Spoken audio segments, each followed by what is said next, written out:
up. We're Hebrew Israelites. We come out here every week in and week out to prophesy the downfall of this wicked place called America. And to bring these people on the side back to the true nationality.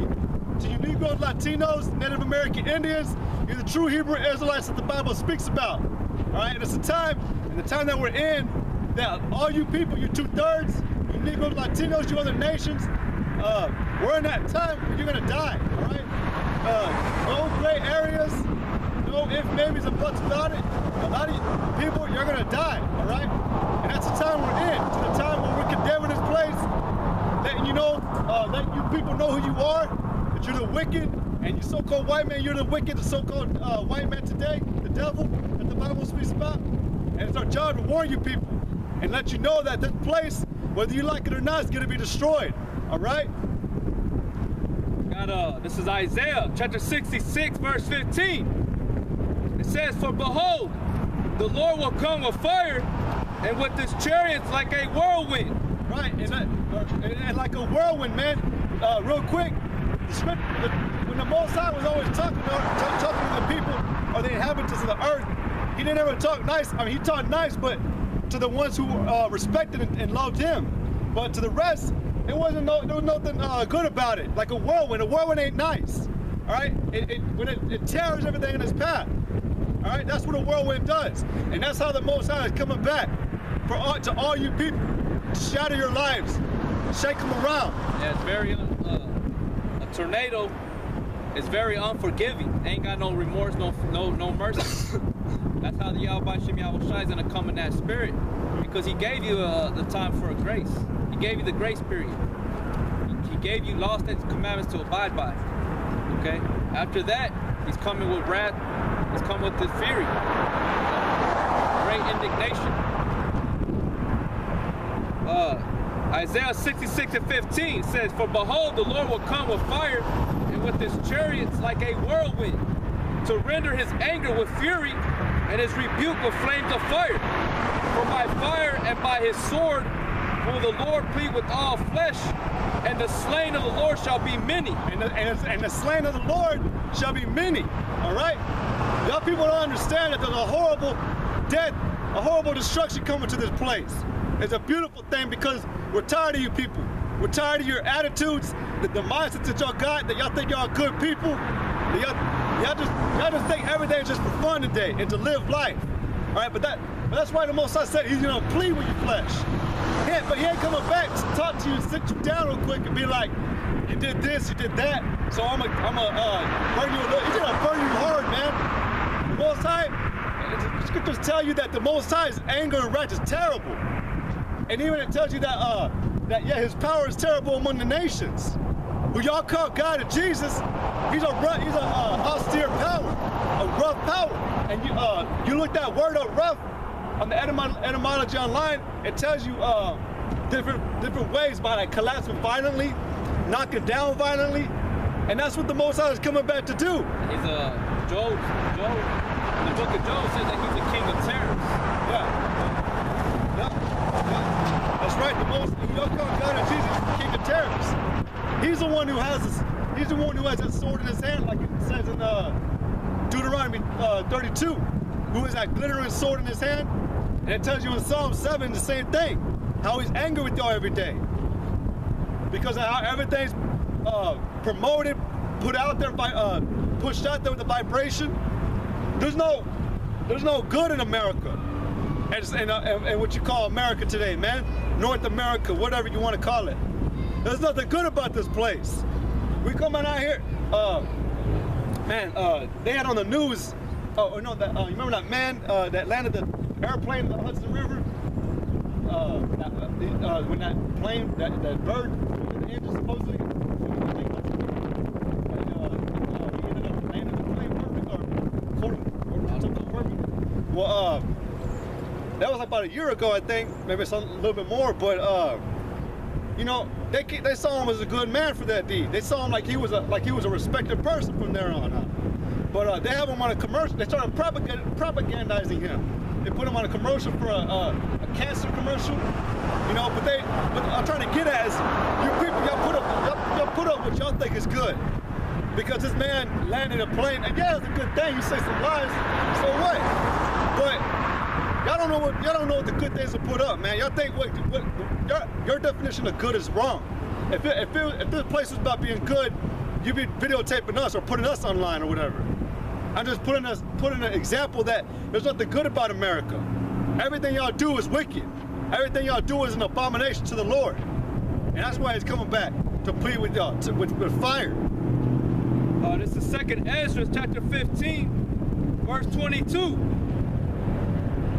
My right hand shall not spare the sinners, and my sword shall not cease over them that shed innocent blood upon the earth. The fire has gone forth from his wrath, and had consumed the foundations of the earth, and the sinners like the straw that is kindled. Woe to them that sin and keep not my commandments, saith the Lord. Right, woe to them, because like I said above, the fire's already sent. So woe to y'all, because y'all are already in the way of destruction. Woe to them that sin and keep not my commandments, saith the Lord. I will not spare them. Go your way, you children, from the power. Defile not my sanctuary. For the Lord knoweth all them that sin against him, and therefore delivereth he them unto death and destruction. Right, so you people, you 2/3, y'all already put to the fire. Condemned. Yeah, you're already, like it said in John, that he that believeth not is already condemned already, because y'all don't want to submit yourselves to the higher power. Y'all think that everything's a joke, and y'all make jokes about the Most High. You know, but like I said, woe to them that keep not the commandments, or woe to them that sin and keep not his commandments. Who is that talking about, though? The Most High, who y'all call God. This is the book of Sirach, chapter 40, verse 9. Death and bloodshed, strife and sword, calamities, famine, tribulation, and the scourge. These things are created for the wicked, and for their sake came the flood. And for their sake came the flood, because y'all people, y'all have to be put out.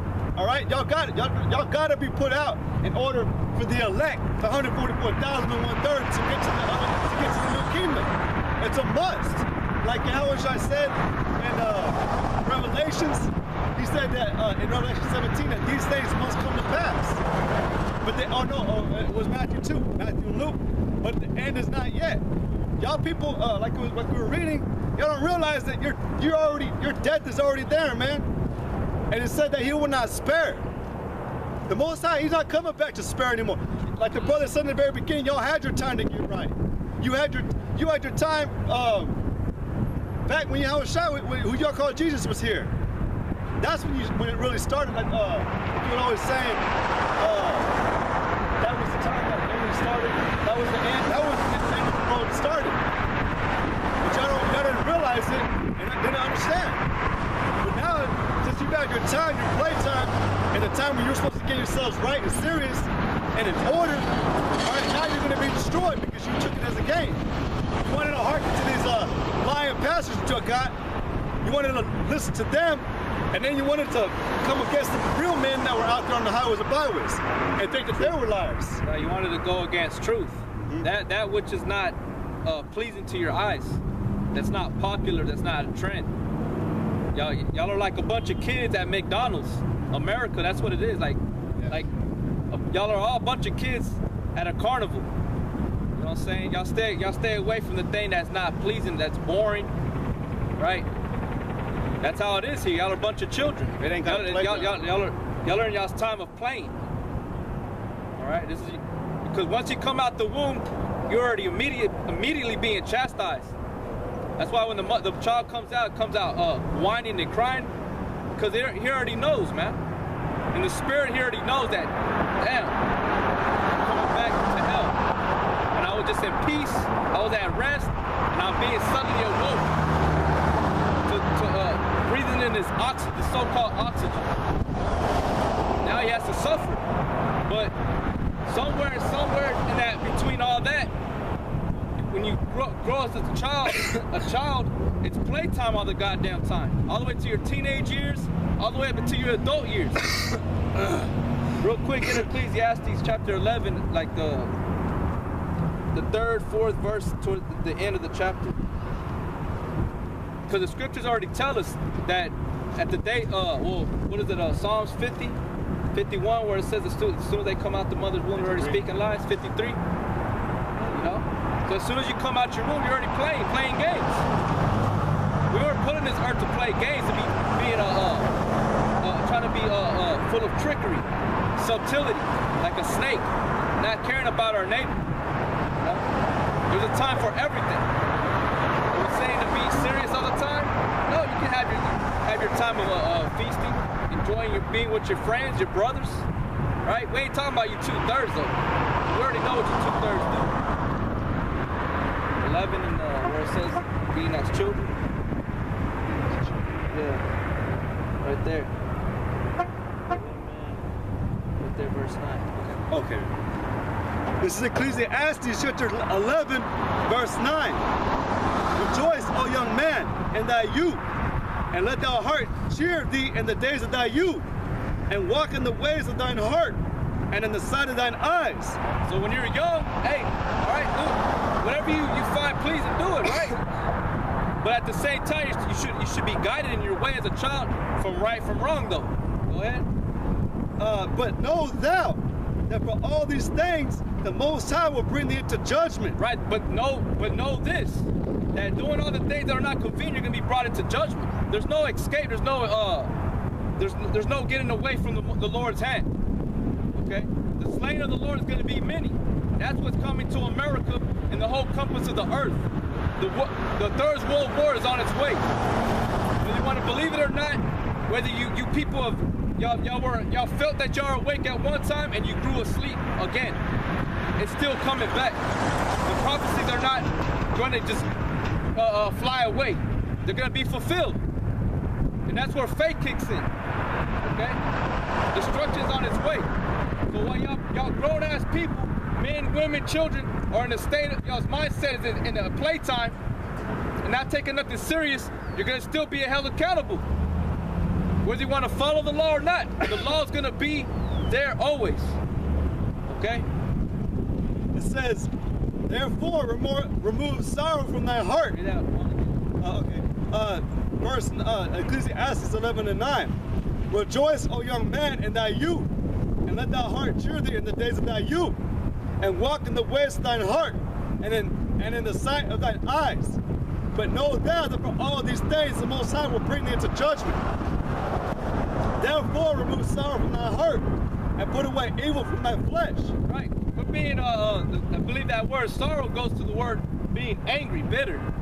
Because you're supposed to be rejoicing in the Lord. You're supposed to be rejoiced when you come to the knowledge of who you are as a people, and the one in truth, not a bunch of lies, man. Because we know all y'all people, y'all that's what keeps y'all's engines, so to speak, going. It keeps y'all going, hearing lies that makes y'all feel good. Oh, that it's pleasing, it's desirable. Because when all that goes, guarantee it, man, a lot of you people y'all gonna fall, man. You're gonna be brought to a lower state, and y'all gonna have nowhere to seek comfort from. It's gonna be too late, like the Lord said. You know, and where did He say that in Proverbs chapter 1? He says, "When I stretched out my heart, you regard it not." You know, and when your calamity comes, I'm gonna laugh at you. We're gonna get that in a minute. Finish that last verse. 12. It says, therefore remove sorrow from thy heart, and put away evil from thy flesh. You gotta put away evil from thy flesh. For childhood and youth are vanity. Remember now thy Creator in the days of thy youth. You gotta remember your Creator in the days of your youth. That's why when you go to the book of Deuteronomy, the law, where the Most High was telling Moses that you're supposed to teach your children's children. Waking up, rising, and in the noontime, and laying down to sleep. You're supposed to be talking about the laws, the scriptures, the Lord, you know, being in a balance. That way you can grow up in the way your Father has guided you. Remember now that Creator in the days of thy youth, while the evil days come not. You gotta remember your Creator in the days of thy youth, man. Before the evil days come. Okay? Because when the evil days come, it's too late unless you're the elect. So we know that the elect are still gonna be drawn out when there's all hell being broken loose here in America. But the majority of you people are going to be seeking salvation. Now, one of you people are going to be, some of y'all going to be proud of you thinking that you don't need it. That you got your little clique, you got your little doomsday prepping crew, whatever you want to call it. But that's only going to be for a short time. It's only going to profit you for a short time. Okay? But then after that, all you people are going to be wanting some form of salvation. But the salvation y'all going to truly seek for, y'all ain't going to find it. It's not for you. That's why we come out here every day, or not every day, every Sunday, telling y'all that, because salvation is only for the elect, and the rest of you are going to be destroyed. Like the Lord said, the slain of the Lord is many. It says, remember now that created in the days of thy youth, while the evil days come not, nor the years draw nigh. When thou shalt say, I have no pleasure in them. Right, it's going to be too late. Right? That's why when the brother said, it made me think about that, whether you're grown or not, y'all are all a bunch of kids, man. Y'all are all a bunch of kids that want to be playing all the goddamn time. That's it. That's all y'all want to do. Talking jokes, telling jokes, talking about shit that don't have no profit. You know? Bunch of bullshit, man. What does that get you? It gets you in trouble, right? Eventually, you grow to be worse than what you are. You grow accustomed to being that type of person, right? When you get older, you're gonna be speaking like a dumb fool. You're gonna have a filthy mouth, so to speak, because we know what true profanity is. True profanity is speaking against the Heavenly Father's word. It's speaking false doctrine. But even speaking bullshit, joking all the time, and having a filthy conversation as far as like, you know, telling dirty jokes, you know, what does that get you? It don't get you nowhere. It's because at sometime in your life you should realize, like, you know what, I shouldn't be speaking that way. I should just calm down and learn. That tells you a lot about you people, man. Y'all ain't grown up. Even Paul said, I spake as a child, you know, but when I became a man, you know, I thought as a man. Y'all people don't think like a man, especially you women. Y'all don't think like men. And in the scriptures, it tells us in Peter tells us that to speak to our women according to knowledge. And y'all women, y'all don't listen to your men. Y'all don't try to receive no kind of knowledge from your husbands. Y'all try to rule over him. You know what I'm saying? But that's all coming to an end too. A lot of you women are going to be part of the Lord's great slain, man. A lot of you women. And you women are going to get the worst end of the stick. Because y'all are the weaker vessel. Y'all can't tolerate pain the way a man could.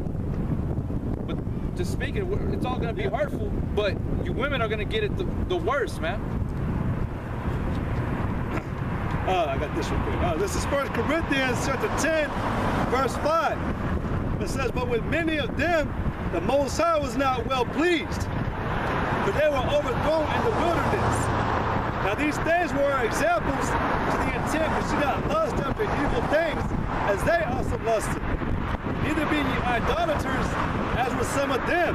As it is written, the people sat down to eat and drink, and rose up to play. Y'all rose up to play. You know?